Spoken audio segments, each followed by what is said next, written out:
بسم اللہ الرحمن الرحیم۔ نواز نشریات کی جانب سے اپنے تمام سننے والوں کو خوش آمدید۔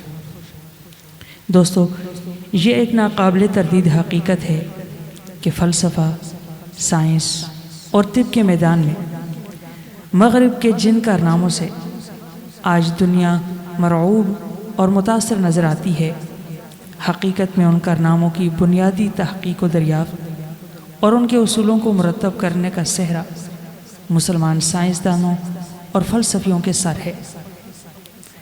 ہسپانیہ کے زوال کے نتیجے میں یورپ نے مسلمانوں کی علمی تصنیفات و تحقیقات کے ذخیرے حاصل کیے، ان کے انگریزی، فرانسیسی، جرمن اور اطالوی زبانوں میں ترجمے کیے اور مسلمانوں کی انہی تحقیقات کو بنیاد بنا کر سائنس و ٹیکنالوجی میں وہ ترقی حاصل کی کہ دنیا کو حیران کر کے رکھ دیا۔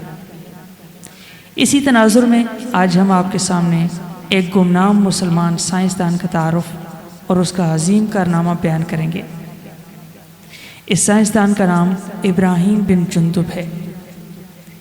ابراہیم نے بغداد میں اپنی تعلیم مکمل کی اور پھر مشاہدے اور تحقیق میں مصروف ہو گیا۔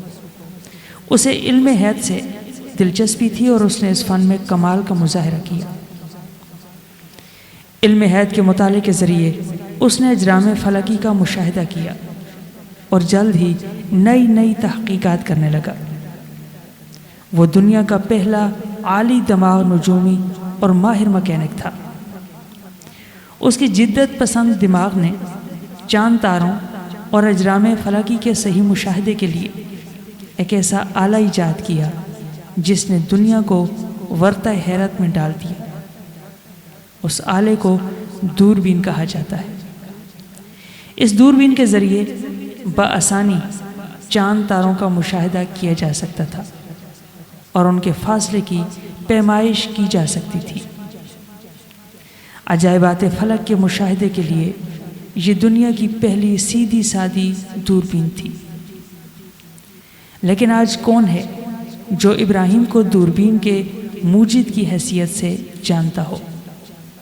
دنیا اٹلی کے باشندے گلیلو کو دوربین کا موجد مانتی ہے، حالانکہ ابراہیم بن جندب نے دوسری صدی ہجری کے وسط میں دوربین کا تصور پیش کیا اور گلیلو نے 950 سال بعد اس حقیقت سے پردہ اٹھایا۔